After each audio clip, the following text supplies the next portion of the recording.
The following audio recording has been designed for learning purposes only. Do not share, distribute, or provide any type of copies, or this audio lesson will not be made available to you. Good luck with today's lesson.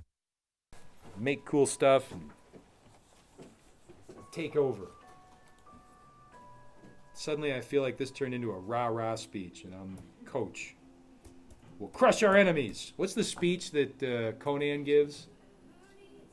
Kill your enemies, crush their bones, and hear the lament of their children. What does he say? For women. They're women and children. Is that what it is, or is it the women? It's the lamentation of their women. That's what it is. Lamentation of their women. Go, now, run! He is both the easiest and also most fun person to talk like. To pretend. Yeah, he's just the best. Predator was on like a week ago on like AMC or something. I felt like I was like 11 years old again. No, I would have been 13 when that came out. I just sat there and watched the whole movie. We're gonna jump right in and get. So great. It was on regular TV too, which is awful. Because they cut out all the awesome bad words and extra blood and guts. Yeah, right? That like ruins the movie. That ruins the movie. It does. For me, it does. And then they have all the doofy commercials because they want to make money. How dare they? Ah, so good. You could probably watch it on Netflix, though. I mean, it's kind of. Oh, I'm sure there's plenty of easy ways to watch it. It's one of those things where, like I've even said this to my wife before, she'll turn something on and she'll start watching it on like regular television. And I'm sure I've done this too. And like right over on the shelf is the exact same Blu-ray of the movie that we've got on and we're seeing commercials of. Rogue One was on. And she was watching that. And she's like, tell me when it comes back on. I got to go check my school mail. Like, where are you going? The DVD's right, or the Blu-ray's right there. We can just go do that and we'll pop the thing on and see it nice and clean. And no, that's too much work. Nah, I'll just watch it like this. And I did the exact same thing because I know I've probably got 50 copies in varying, like all the way from VHS to whatever it is now of that movie. And it was like, nah, it's on AMC. I'll just watch this. Because we're all creatures of habit. I don't have cable anymore. I just have antenna. I don't blame you. It's ridiculous now. More ridiculous than it's ever been. The cost and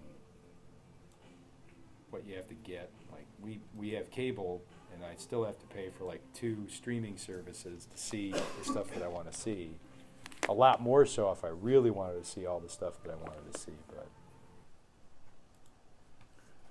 okay, we're going to take a look at some techniques inside of After Effects to enhance what we've kind of built in this example right here. But first, we're going to jump into Illustrator because for a few minutes, I just want to talk about other ways that we can build elements for animation.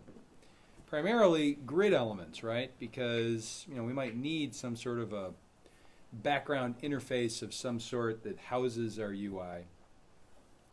And building grids is actually something that's pretty simple to do. So we're going to make a new document. And I'm going to make this the composition size that we're working at, which is 1920 by 1080. So let me click Create. And let's say that in this animation, if we jump back here for a second, we just let this play. Maybe behind this we want some sort of a grid that shows up that we can see. Maybe it doesn't do anything. Maybe it's just like the layout area for the elements that we're animating on screen. So let's jump back into Illustrator and let's look at how that can be done using the transform effect. Okay, one of the cooler and lesser known tools inside of Illustrator. Hopefully you've seen this before. And if you haven't, it's a good thing we're looking at it now. Let's start with just a typical grid. Okay, so I'm going to grab the rectangle tool. I'm going to click, and I'm just going to make an atypical grid. And let's just make this for now, let's say, well, 100 pixels by 100 pixels sounds pretty good. Let's click OK. And that gives us a box. Now I'm going to take this box, I'm going to get rid of the fill, and I want to put this box into this corner over here, the top left corner. Now I can do this inside of Illustrator easily as long as I've got Align to Artboard turned on for my Align tools. Now if you don't see this toolbar up top, if you go under Window and then go down to Workspace, you can choose Essentials Classic, and if you have and you still don't see this toolbar at the top, you can go under here and choose Reset Essentials Classic, and that'll bring this up. And I'm going to click on these tools. First this one, the horizontal align left tool, and then the vertical align top tool, and that pushes this box right into the corner. Okay. Now I'm going to go up to Effect, and I'm going to go down to Distort and Transform, and I'm going to choose Transform here. Okay. And that's going to give me the Transform Effect panel. And I'm going to use this. Now remember, the box I made was 100 pixels by 100 pixels. That's important, okay? Because I'm going to come down here where it says Copies, and I'm going to set this to maybe 15. And I'm going to turn on Preview. And then if I grab Move, you're going to see a bunch of copies come out of that first box. Okay, now the box itself was 100 pixels wide, so if I type 100 in here for Move, and then turn on and off Preview, we can see that my 15 copies go all the way across the screen, and I'll have to click OK to see if they go all the way across to the other side. They don't quite make it. Okay, but this is how I can get a row of objects very quickly. Okay, but wait, there's more. Again, we didn't get all the way across the screen, so I need at least another 3 to 4 boxes to do that. So I'm going to click on Transform right here. Okay, now this is the appearance panel that we're looking into, and we've got our original one box selected. Okay, and notice the little effects icon. We're used to seeing this in Photoshop with layer styles. This is kind of a similar thing. I'm going to click on Transform, and let's add maybe 4 more copies to this. So let's make this 19, turn on Preview, and that definitely carries us right off the screen. Okay. And that's great for one row, but what if we don't want one row? What if we want, a grid? Well, all we have to do is keep this object selected. Let's go under Effect again, back to Distort and Transform, and let's choose Transform again. And Illustrator is going to say, hey, you sure you want to do that? This is going to apply another instance, and of course we do. So we're going to click Apply New Effect. And then with this window, I'm going to turn on Preview again. I'm going to add maybe, let's do 15 copies again. And this time vertically, we're going to move all of those pieces down. Okay, so that one row that we created, we are now multiplying that entire row because we added a second instance of the transform effect. So this needs to be 100, and clearly we don't need 15 because this goes off screen with room to spare. So let's take this back to maybe 13, and that's too many still. Let's go to 11. And that's too many still. Let's go to 9. And 9's not quite enough, so 10 copies does it. We can see that there. I'm going to click OK. So now we've got a grid of squares that clearly is big enough to sit on screen. Okay, in fact, we've got a row that's running off and a column that's also running off. Okay, if we wanted to address that, and we would go up to File, down to Document Setup, and then we would come in here, click on Edit Artboards, and we would change our numbers up top here. Now we know that 1920 is the width, right? And we can see that we're short. So let's just take 1920 and add 80 to it, because these are all 100 pixels in width and height. So we'll make this 2000.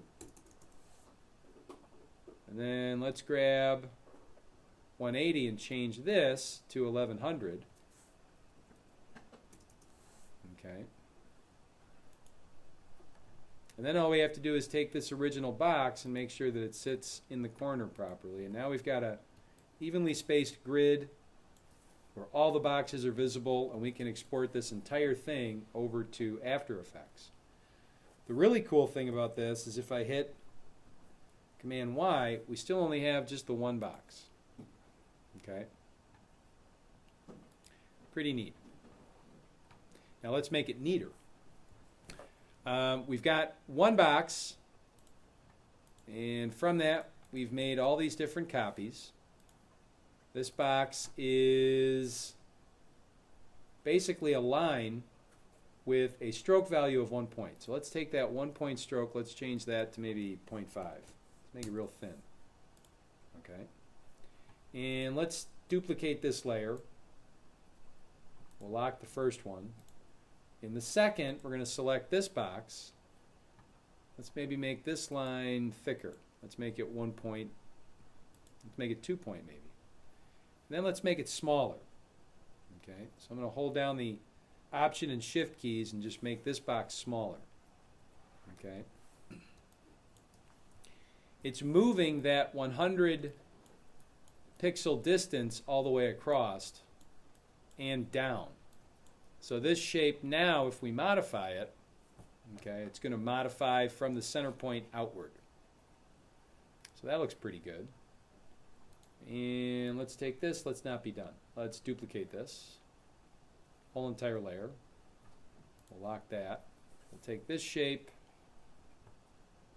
we'll make it even smaller.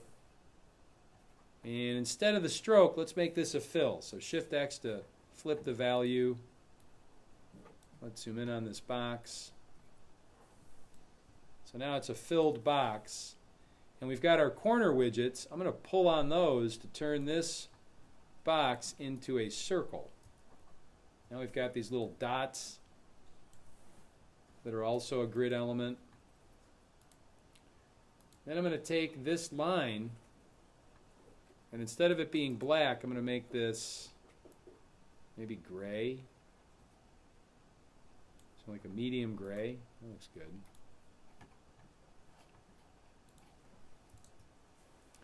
And now we've got this that we can save off as one element for After Effects, right? We can lock these layers, we can name them too. We can call this maybe thin grid.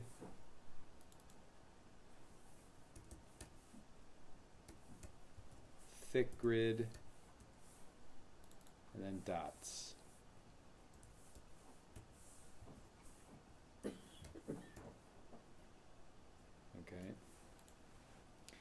Now, what if we wanted this to be different? Okay.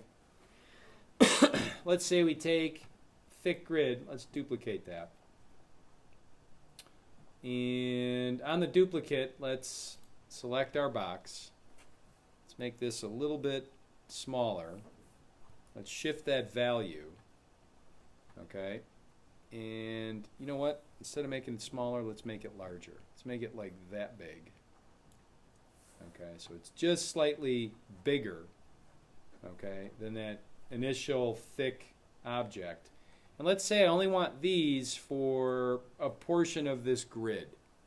Okay, so I don't want to have this box fill every one of these squares the way that it is right now. I'm going to take this grid, I'm going to go under Object, and I'm going to choose Expand Appearance. Okay, and that makes all of those boxes that I can select. Okay, and let's say that I just want those boxes to be maybe in the center. I want to get rid of the 2 rows running this way. So if I grab all of these by selecting any of them and choose Ungroup, that should allow me to select individual boxes. There we go. Let's delete those. And I'm going to have to select all of these and hit Ungroup again. Now I can select these. And these. And these. Okay, so now those are all gone. And the center of this would be like basically these two right here. And if we go out from there,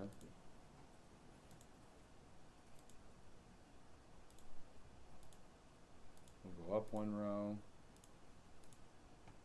we'll go down one row. We can grab these boxes, maybe put them on a separate layer. We'll call this inner boxes, and we'll call this center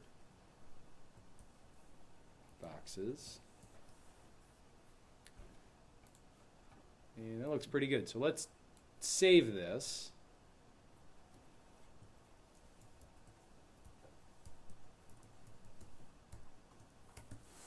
And we'll save this to the desktop. And we'll click OK. Now that's cool, except my shapes are based on that hex pattern, right? And if we look at this again, we can see how this hex pattern lays out. It's flat on the bottom and the top, and then angular on the sides. So let's go back to Illustrator. Let's make another new document. Start with the same size. And let's grab our polygon tool. And if we double click it, we can just add a six-sided polygon right in the middle of the screen. So let's put that there. Okay. And if I take this and just duplicate it across, we can see what will happen if I use transform, right? We're going to get that. Okay. Now, I'm going to try and get rid of this garbage. Skip the tour. Let's delete this shape. Let's make another one for a second. The radius is 50 pixels. We want to remember that. Okay, that's our radius. Okay, what's a radius? Huh? Half the distance. Half the distance, right? So if I bring up marquee and I make a 100 pixel box and I take this and I put it in there, okay, we can see that the size from side to side makes sense because we just double the radius. But this is an oblong shape, so we've got a distance here that we're going to have to cover too that's going to be less than 100. Right? So just taking this object and trying to pull it across to make another object, again, like the tool allows us to do, is going to be a little bit tricky. So we're not going to do that. We're going to do this.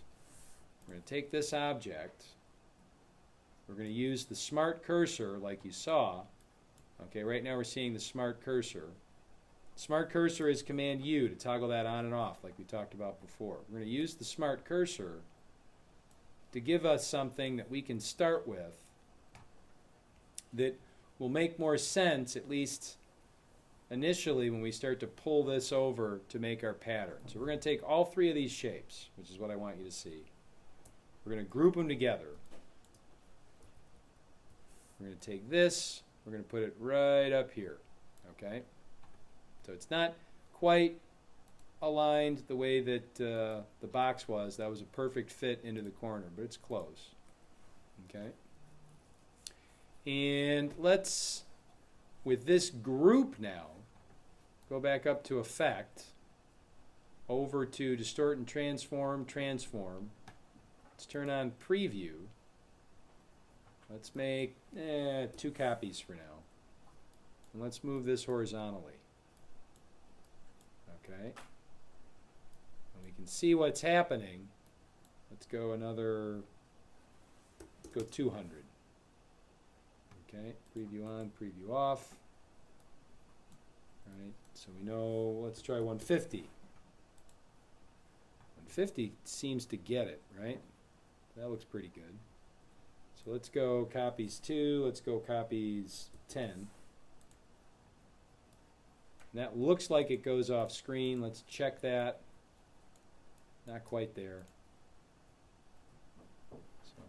bring back our transform with the appearance palette. Let's make this 12.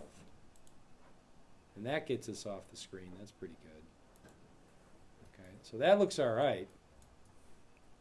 The problem is going down. Okay. Now there's a couple of ways we can handle this. We have a group, right? So I can just find that piece right there. Now that we've got this aligned, and I can turn that off. And then I can grab my initial setup and add transform to it again. Okay, and then from here, if I turn on preview and copies, let's just do one copy for now. I can grab the vertical value and pull this down until this lines up. And it looks like 86 is the winner. Let's try 85. I bet you it's 85. Okay, so we can do that and then come down here and type 10 copies. And that looks pretty good. Doesn't quite make it off screen. So let's adjust that. Let's click on this bottom transform and add 2 more copies. Okay. So now it goes off screen. And if we go back into document setup, right? So document setup, click on edit artboards. We can actually drag this out. And it looks like we want to be right around 1975.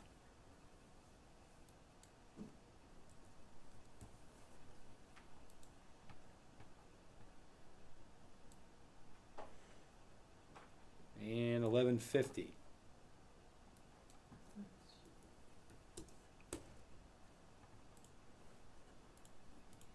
Okay, so now we've got an object that does what we want it to do. Let's take the fill and get rid of it again. So we have to select our original shapes, remove the fill. Okay. And we can zoom in and see that our lines are just a hair off on our duplicate going down. So let's maybe grab this again. Click on transform down. Let's try 86 again. It's actually pretty good. Let's try 87. It's even better. Maybe it's 86.5. Let's try that. There we go. That's the winner. So now we've got a perfect grid. Right, it goes off screen a little bit more, so let's go back into document setup, which we can do here, edit artboards, and then just pull that down. It looks like our number is probably 1170. Let's just hit that. There we go. And looking at this, same game plan. I'm going to take this object. I'm going to duplicate this entire layer. I'm going to come under here. I'm going to go under my group. I'm going to grab this object. I'm going to hit scale. I'm going to double click it. Keep uniform scale on and make this like 80%. So uniform scale, 80%. Okay, and if I turn on preview, you can see what that does. Okay. Let's grab the other box. This one. And let's bring up scale. I had copy turned on. I don't want to copy this. Or I hit copy. Let's make this one 50. Okay. And let's flip this so that it looks like that. Okay, and maybe this box, let's select that one. Maybe this is lighter also. There we go. Okay, and this line, let's grab that line. Check our stroke. Maybe make that 0.5. Okay. Now, we've got a pretty fancy looking grid here. Let's take this, let's save this one. Call this grid pattern 02. And one more time. Let's come in here. Let's click create. Let's grab an ellipse. Let's make a 100 by 100 circle. No. Let's grab the ellipse, L key. Let's just click. Let's make this a 500 by 500 circle. Yes. Then we'll center this one. And let's go back under here. Let's go down to distort and transform. Transform. Well, I don't want to move this circle left, right, up, or down this time. Okay, I'm going to play around with copies. Let's make 5 copies and play around with maybe horizontal and vertical scale. Okay, so maybe I want this to be 105 and 105. So let's play with that. And now I can make a row of concentric circles that expand out of the center, right? So let's say I want this to be 104 and 104. And let's say I want 8 copies. Okay, so let's click OK. Let's get rid of the fill. And I'm going to take these copies, I'm going to go up to Object and Expand Appearance again.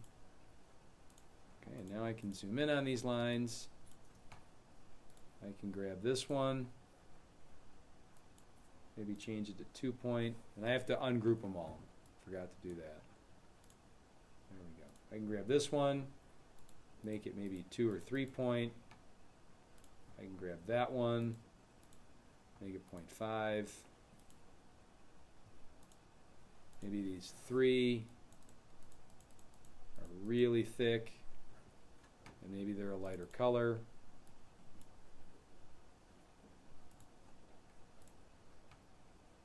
Maybe this one is also fairly thick.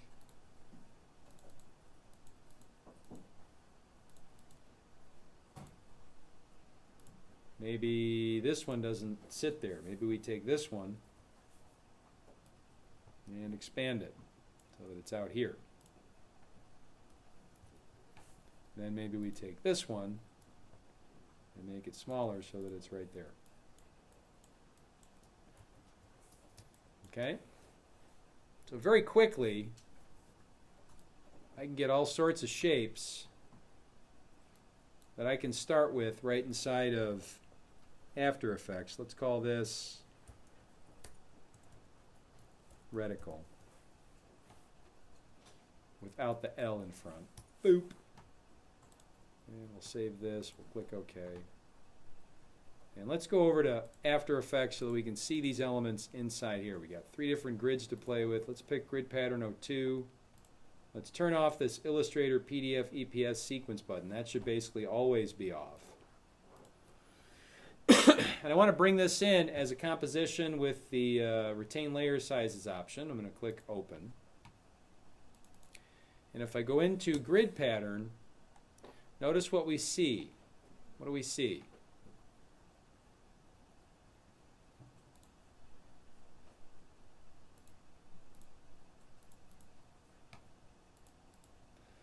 Remember the last class, and remember what we talked about regarding our whole project, right? This is on black right now, and that's begins with a B, then an A, followed by a D. Put those 3 letters together. What's, huh? Yeah, it's bad because we can't see it. It's on black. Black light on black. Yeah. So how are we going to fix that? We're going to select this layer right here. We're going to come over to Effects and Presets. And we're going to type Invert. We're going to drop that right on the effect. Oh, okay. That brings that back.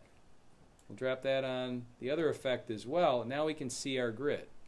Okay, instead of worrying about changing those line colors in Illustrator, you can add the invert effect to flop the values from black to white. Now, why don't we just do that? Why did we have to worry in the last class about changing the value of the line? Because it's one more effect that you have to add in order to get this to work. Okay, but here's our pre-comp, and it's got this grid. Okay, now it's a pre-comp because we're going to put this into our other shot. But watch what happens when we put this into our other shot. I'm going to leave this as is, other than to go into Demo and grab, I think it's that first layer that we saw, this one. Yeah, that's our tint layer. So this should have been named, let's call this tint. I'm going to grab the tint adjustment layer, I'm going to copy it, I'm going to go back to Grid Pattern 02, I'm going to paste that in here. Okay?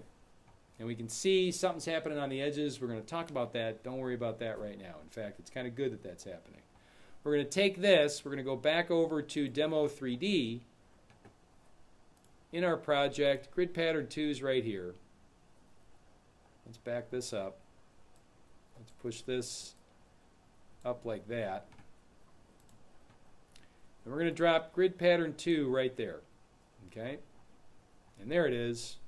And it's under everything, and that's kind of cool. And we're going to turn on 3D, and now it's going to snap right into position. Okay? So it's in position. We're going to take our camera for now, both our cameras.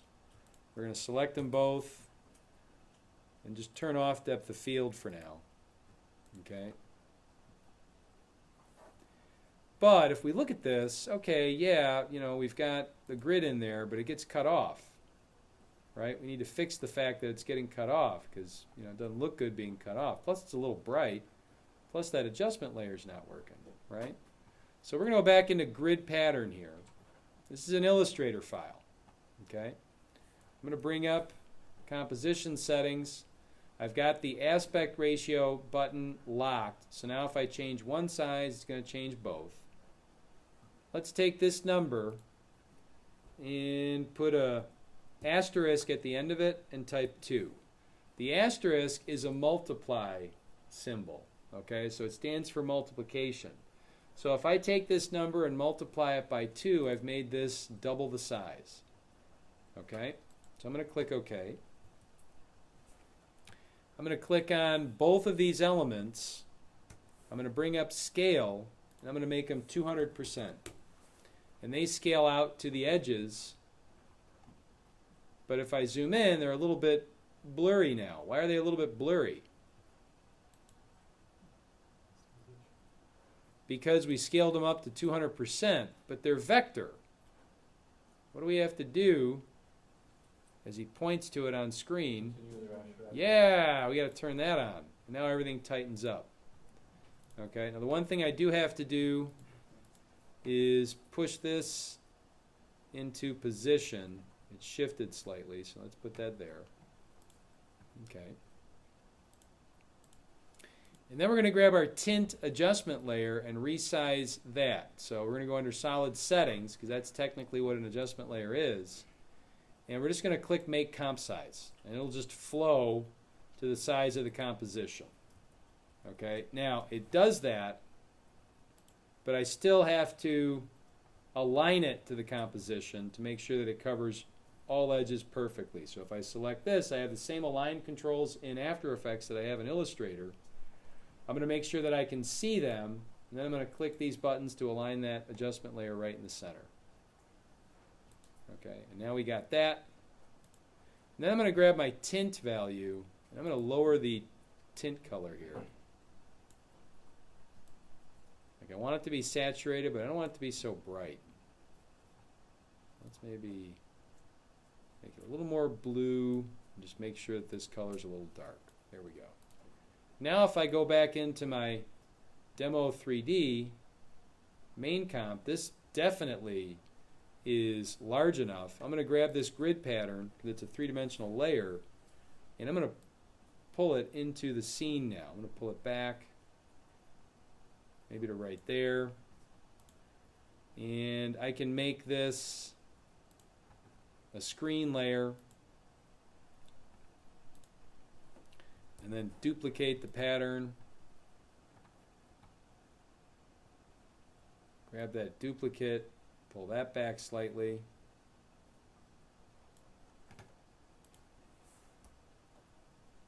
Yeah, we'll make this 400 since the other one's 360. Then I can take this duplicate and again lower the opacity to, you know, like 40 or 35. Okay. And that looks pretty good. And then if I go into, let's say, the project panel, and I grab grid pattern here, I can duplicate this now that I've got it set up. And I can bring up 03. And then maybe just turn off one of these layers and maybe change the color, right? So if I click on tint, let's click on this color. Let's maybe brighten it up here. We'll click OK. And then let's go back to Demo 3D. Let's take our original pattern, let's duplicate it. And I can replace a layer with another layer from my project panel by selecting the layer I want to replace, and at the same time the layer I want it replaced with in the project panel, if I hold down the Option key, I can drag one on top of the other and it replaces it instantly. Okay? And then let's grab position, maybe set this to like 320. There we go.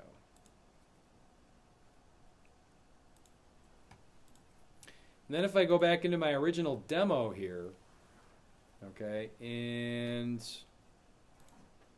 let's grab, we've got that, and we've got these pieces here. Let's maybe grab this layer, we're going to duplicate it, drag it beneath everything. We're going to solo this, go like that so we can see it. Let's unlock this. Let's go under Contents, under Group 1, where we've got all this animation happening. Let's hide the stroke, and we'll click on Group 1 and add a fill, which we can do whenever we want. And then this fill, we're going to make this a dark, like blue color, something like that maybe. That looks pretty good. Okay, now if I show everything, that's fine that we've got this dark layer back here. Let's unlock this and call this dark fill. But we're still not going to see it in our main composition, okay, because this is set to screen, right? All these demo pieces. So if I come back here and I duplicate this layer, let's turn this dark fill off. Let's duplicate demo again. We got demo 3. Let's turn off everything except for the tint and the dark fill now, right? So we have this. Maybe we've got another element too. Maybe this layer, and then let's duplicate this. And maybe this duplicate shape is larger. So we can just scale this up, actually. We'll do this quick. We'll scale this.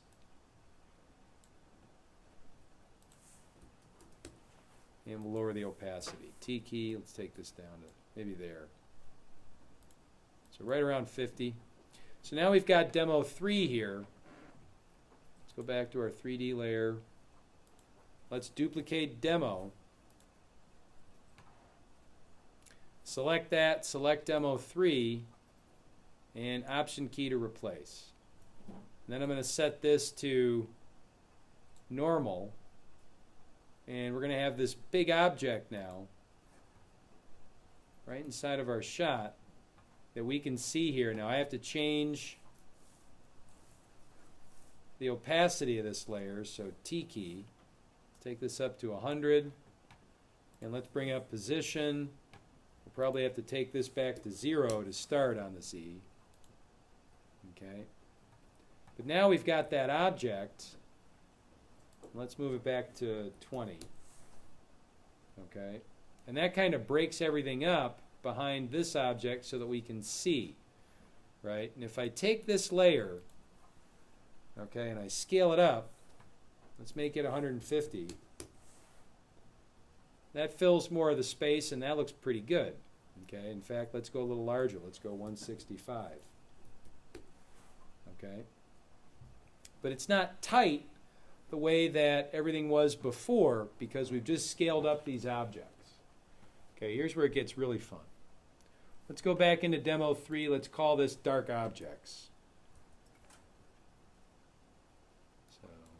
So we know what's happening. Dark hexes. Sounds like something from Supernatural. You got cursed with a dark hex, Dean. Oh no, Sam. So we're going to take this.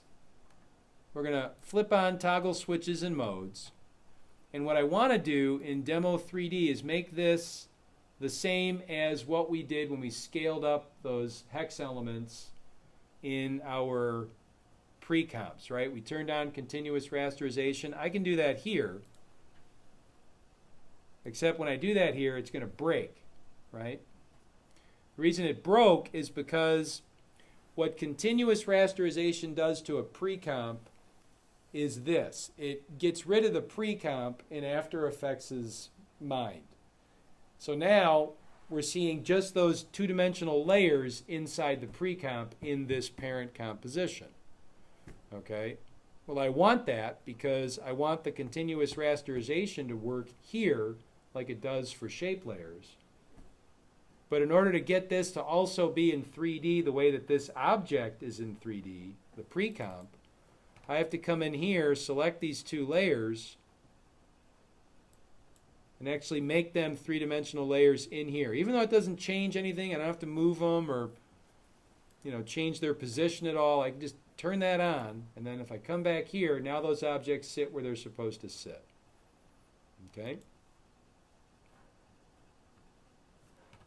And I can back this up. We can kind of see those shapes. If I turn this on and off, right, they're kind of taking over the screen right now. Let's set this back to 100. Okay.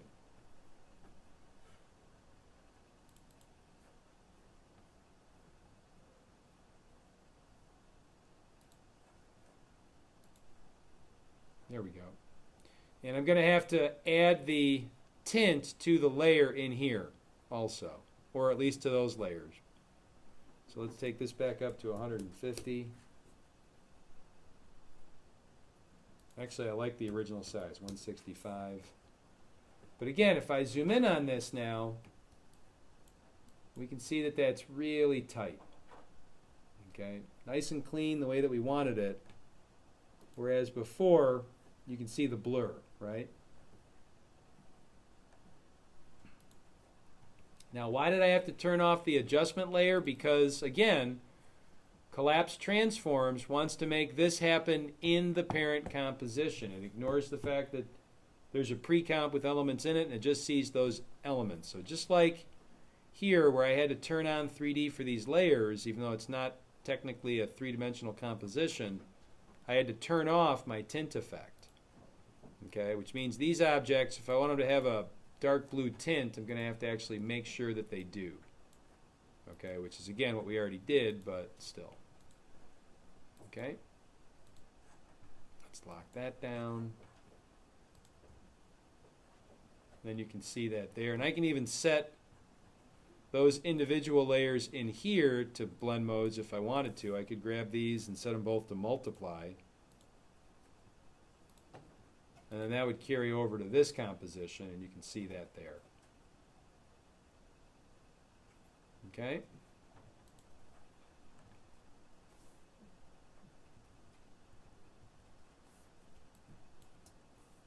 And again, all we did was add a background, right? This is from a really extreme angle, obviously, so we'd probably want to wall that off in some way.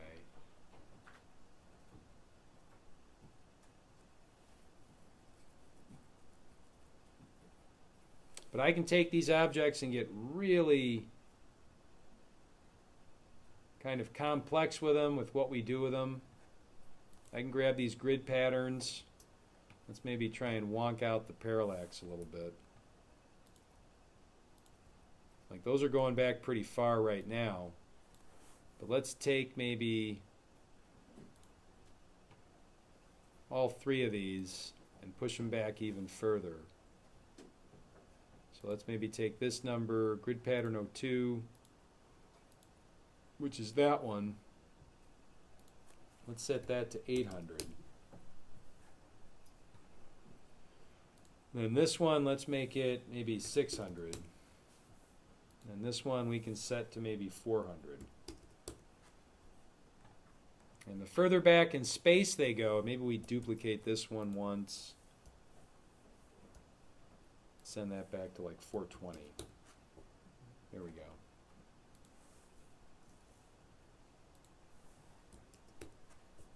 That looks good. So now when this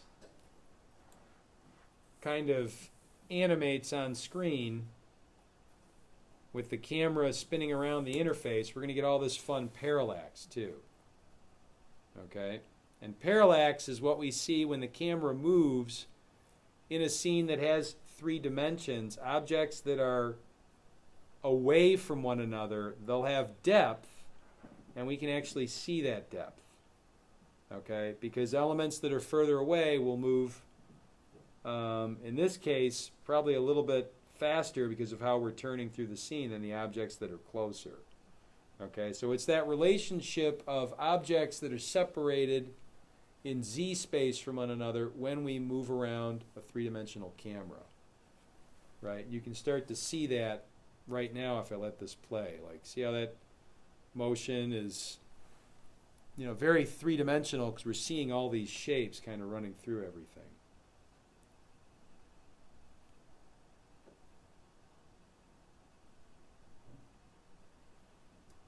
Okay.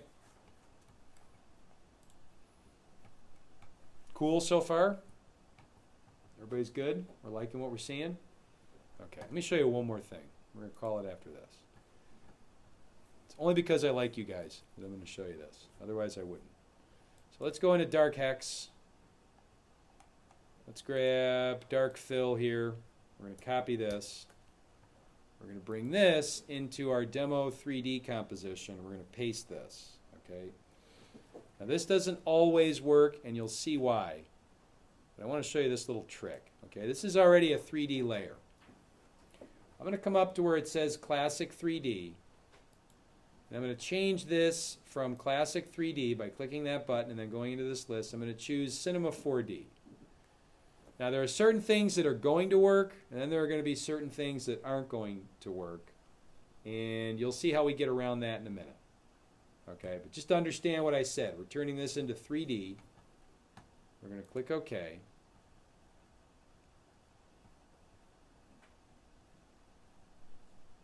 A bunch of things are not going to be able to work the way that they normally do, and that's why things are looking different. But we're going to take this object, dark fill, and if we go under here now, we have the ability to extrude this object.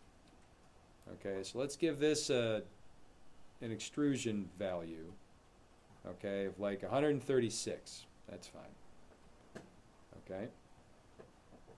Now I'm going to add a light to the scene. I'm going to bring up a light layer, new light. We'll make this a blue-ish kind of a point light. And we'll keep it set to 100. That's going to drop right in the center of the scene. And to make this simpler, I'm just going to show these 2 layers and then the background. Okay. So let's grab our point light wherever that is. There it is. And let's really just push the light on this. Let's hit the A key twice. We'll turn up the intensity. We can see it kind of run over this shape. And then let's take this light, let's duplicate it. Let's pull the duplicate down here. We're using the X, Y, and Z values to kind of move this light around. We'll put one down here. That kind of lights up this corner. And we can brighten this up a little bit. And then we could duplicate this again.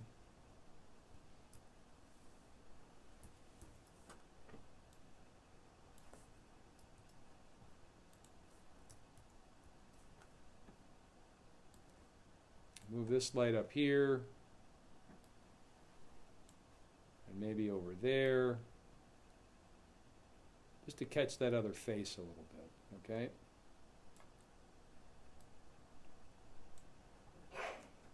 Bless you. Let's maybe crank that a little bit. So we've got these lights placed. Okay, we've got this object. All right. Let's take this object that we just extruded. Let's grab dark fill. And if we go under, there's so much with three-dimensional shapes inside of After Effects. Not enough time to cover it all. I just want to play with it for a second and do this. We're going to come under Contents, Group.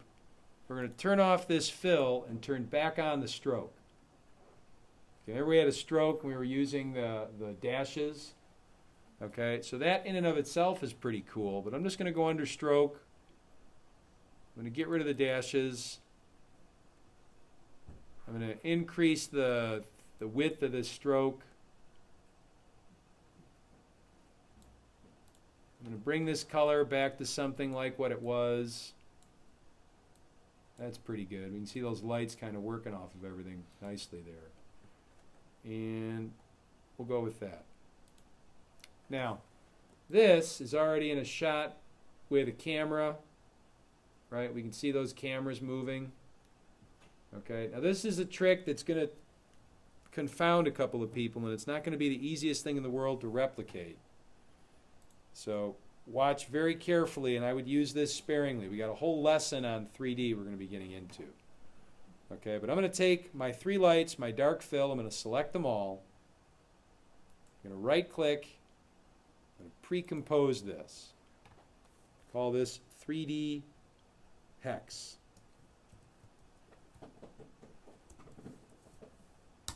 Okay. So now I got all those pieces in that composition called 3D hex, and everything looks like it broke. That's fine.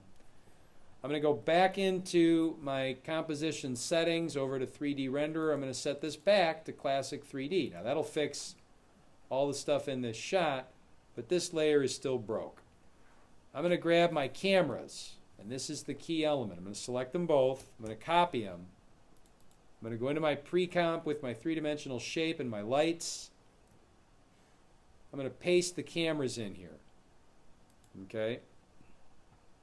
Now the expression errors is because these are linked to that focus null, but we can't pull depth of field focus on 3D layers anyway, so it's not going to matter. So don't worry about that message down there. In fact, let me grab these layers and just get rid of the expressions, because we can't use them. So bye-bye. So this is a pre-comp now. If I go back in here, this shows up and it looks like it did. Okay. I'm going to grab this layer. I can't turn on 3D for it, but I'm going to use a blend mode like screen. Then I'm going to drop this beneath my glows.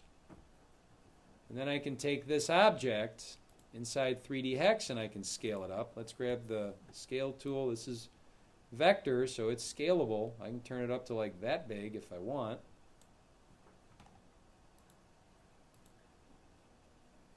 Right, now I've got this cool kind of three-dimensional element that's floating through the screen as well. And I can set this to add. Right, I can adjust, maybe not, that might be too bright. I can adjust the size and move the lights with the object when I do that. So let's make this 100 again.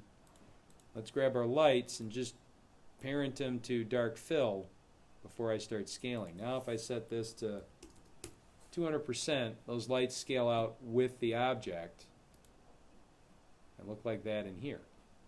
Okay. And I can take this version and duplicate it and set the duplicate maybe to normal or even multiply. Right?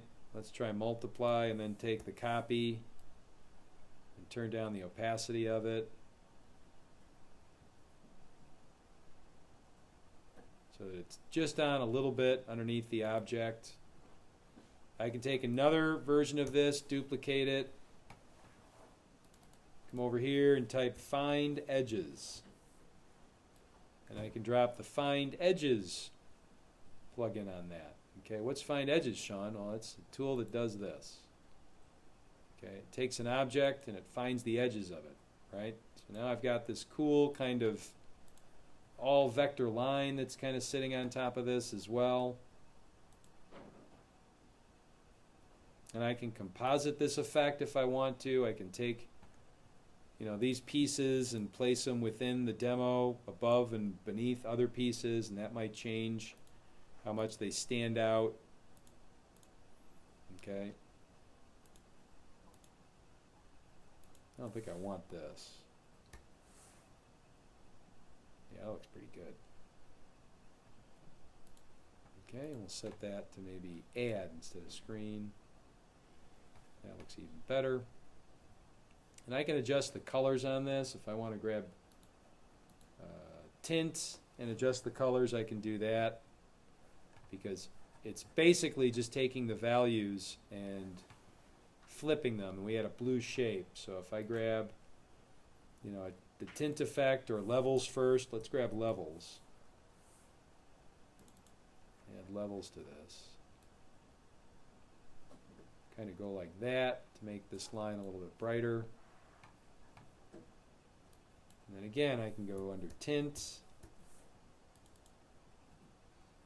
and kind of reapply that to make this a lighter color, like not quite as blue as it was before, like blue, but not super duper intense blue.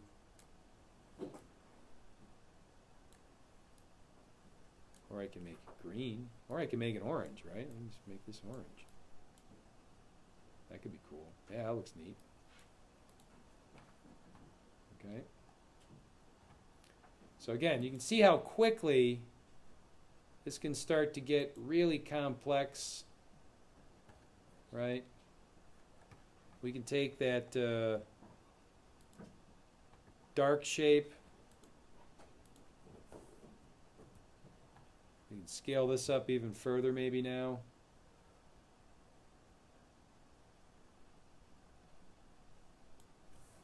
Maybe that animates up. We can take any one of these pattern pieces, lower the opacity of them as well, maybe 50. Or maybe that one we keep at 100 and we do one of the other ones, like, not that one. Maybe that one. Maybe we take this one and lower the opacity of that. So maybe we take that to 50. Okay? And again, the only thing we have to be wary of is the fact that this camera setup that's here, if we change that, we're going to have to change it inside of the three-dimensional comp as well that's given us these lines that we're seeing here. Okay?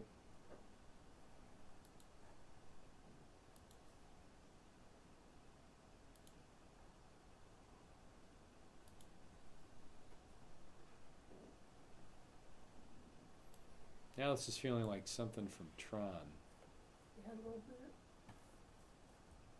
So if we look at it from maybe, let's go 1 second.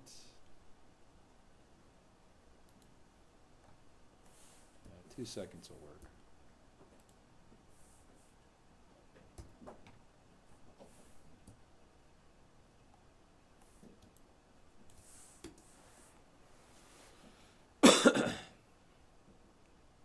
So this is full screen at full res. We've got the depth of field turned off temporarily. Okay. But again, this is one of the reasons why I'm saying that as you are building your design, I want you to stay fluid enough to make changes in ways that'll evolve your design and make it more exciting, right? I don't want you to get locked into something where you can't change your mind in lieu of something else that'll make your design pop a little bit more. Okay? I mean, you don't have to do everything that I'm showing you here, but there's a lot of different tools that we've looked at, and hopefully these are starting to spark a lot of different ideas in your minds as well. Okay? And again, we haven't really given this any purpose yet, right? I have to go in there and add, purpose to this design and make it mean something, right? But again, if we use our imagination, that should not be too hard to do because we've got so much happening here that we can work with. Okay? And again, I had to talk about it and show it to you, but besides that, it sure didn't take very long or very much effort to get all of this happening on top of what we already had. Okay? So there you go. So I'm going to put this video up. I'm going to stop it and let it... whoops, wrong one. And let it save. It's going to take a little bit to do that.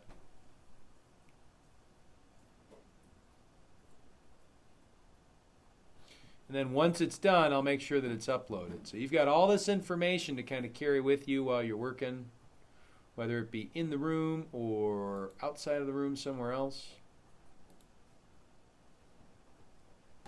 I'm going to export the MP4 right away.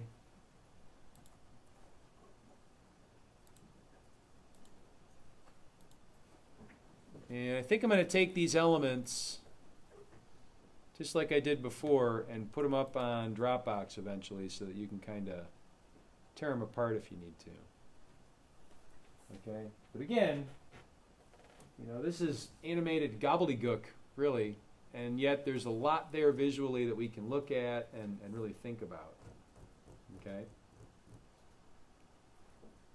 Good luck with today's lesson.